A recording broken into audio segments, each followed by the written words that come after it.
حضور صلی اللہ علیہ وسلم نے نا فجر کی نماز پڑھائی، فجر کی، اور حضور فجر کی نماز پڑھا کے فرمانے لگے بھئی کسی بندے نے روزہ رکھا ہوا ہے آج؟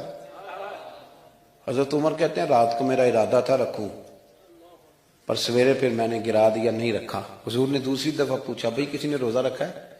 تو حضرت صدیق کے اوپر نے ہاتھ کھڑا کیا، عرض کی یا رسول اللہ میں نے رکھا ہوا ہے۔ آپ حکم نہ دیتے تو نہ بتاتا، پر روزہ رکھنا بھی آپ نے توجہ دلائی ہے تو حکم بھی آپ کا بتاؤ تو بتا دیا۔ حضرت عمر کہتے ہیں حضور نے فجر کی نماز پڑھائی، فجر کی۔ دوسرا سوال پوچھا بھی کسی نے کسی بیمار کی تیمارداری کی ہے؟ تو حضرت عمر کہتے ہیں میں نے فٹافٹ عرض کی یا رسول اللہ ابھی تو نماز فجر پڑھی ہے، تو اب گھر جائیں گے تو تیمارداری کریں گے نا۔ تو حضور نے فرمایا عمر تو ذرا ٹھہر جانا، جلدی نہ کر، ٹھہر نہ ذرا، رک تو صحیح۔ تو حضرت عمر فاروق رضی اللہ تعالیٰ عنہ فرماتے ہیں میں چپ کر گیا، حضور نے فرمایا بتاؤ بھی کسی نے تیمارداری کی ہے؟ تو صدیق اکبر نے ہاتھ کھڑا کیا، عرض کی یا رسول اللہ عبد الرحمن بن عوف رضی اللہ تعالیٰ عنہ 2-3 دن سے نماز پڑھنے نہیں آ رہے تھے، رات میں نے پتہ کرایا تو پتہ چلا بیمار ہے، اور حضور مجھے یہ بھی پتہ ہے وہ میرا یار ہے، مجھے پتہ ہے رات کو جلدی سوچا پر تہجد میں ضرور اٹھتا ہے، تو حضور میں بھی ذرا فجر کا وقت جلدی اٹھا ہوں تو فجر میں آنے سے پہلے عبد الرحمن ابن عوف کی تیمارداری کر کے آیا ہوں۔ حضرت عمر کہتے ہیں میں نا ہلکا ہلکا ڈھیلا پڑ گیا۔ حضور نے تیسرا سوال پوچھا، فرمایا کسی نے کسی مسکین کو کھانا کھلایا؟ کھانا کھلایا کسی مسکین کو؟ حضرت سیدنا عمر فاروق کہتے ہیں میں نے پھر عرض کی، میں نے کہا یا رسول اللہ ابھی تو فجر پڑی ہے، گھر جائیں گے کوئی چیز لیں گے تو کھانا کھلائیں گے۔ تو حضور پھر مسکرائے، فرمایا عمر تو ذرا ٹھہر نہیں جاتا، ذرا ٹھہرنا، ذرا نظارہ تو کرنا، گویا یہ شان صدیق اکبر کا جلسہ ہو رہا ہے، ٹھہرنا۔ حضور نے پھر پوچھا بھی کسی نے کسی مسکین کو کھانا کھلایا ہے؟ تو حضرت عمر کہتے ہیں لوگ سارے دائیں بائیں دیکھ رہے تھے اور میں چپ کے ابو بکر کو دیکھ رہا تھا، کہ مجھے پتا تھا کہ بولنا اسی نہیں ہے، اور دل میرا کر رہا تھا کہ کہہ دوں دیو جناب جواب، دل میرا کر رہا تھا۔ وہ سمجھ گئے تھے کہ سونا راضی کن کاموں میں ہو، بس یہ نقطہ انہوں نے پا لیا تھا۔ حضور نے فرمایا بتاؤ کسی مسکین کو روٹی کھلائی ہے؟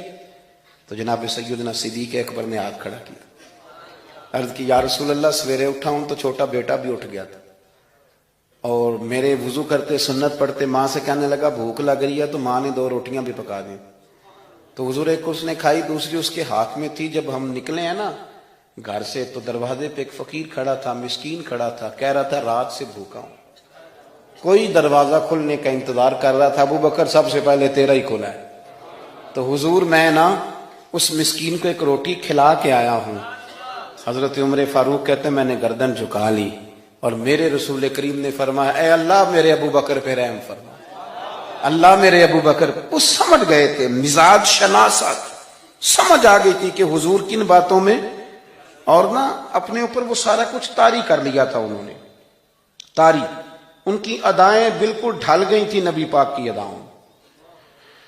3 دن وہ غار ثور میں رہے تو ہمارے صوفیاء فرماتے ہیں کہ ان پر تجلیاں بھی پڑی محبوب کی معرفت کی۔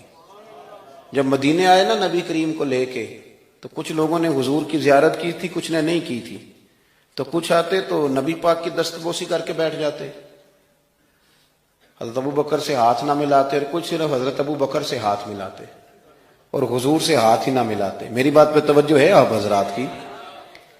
تو کچھ لوگوں کو نا شبہ ہونے لگا، وہ معاذ اللہ سمجھنے لگے کہ شاید یہی اللہ کے رسول ہے۔ حضرت صدیق اکبر یہ کیوں شبہ ہوا؟ تو ہمارے محدثین فرماتے ہیں کہ ابو بکر صدیق بولتے بھی اس طرح تھے جو میرے نبی پاک کا طریقہ، بیٹھتے بھی اس طرح تھے جو رسول پاک کا طریقہ۔ کہتے ہیں انہوں نے امامہ باندھا ہوا تھا تو جو امامے کا پیچ حضور کا ڈھیلا رہ گیا تھا ان کا بھی ڈھیلا رہ گیا تھا، اس طرح اپنے آپ کو مزاج میں ڈھالا تھا، تو من شدی من تو شدم، میں اس طرح ڈھالا تھا مزاج میں، اس طرح کہ کوئی فرق ہی نہیں نظر آتا تھا۔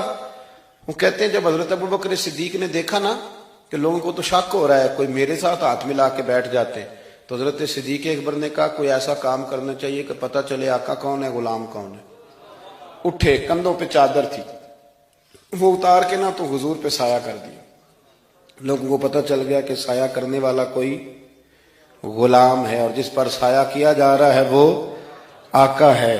کیا خوبصورت نقطہ لکھا ہے مفسرین نے شارحین فرماتے ہیں تھوڑی دیر کے لیے، تھوڑی دیر کے لیے، تھوڑی دیر کے لیے حضرت ابوبکر صدیق نے حضور کے سر انور پر اپنی چادر کا سایہ کیا تھا۔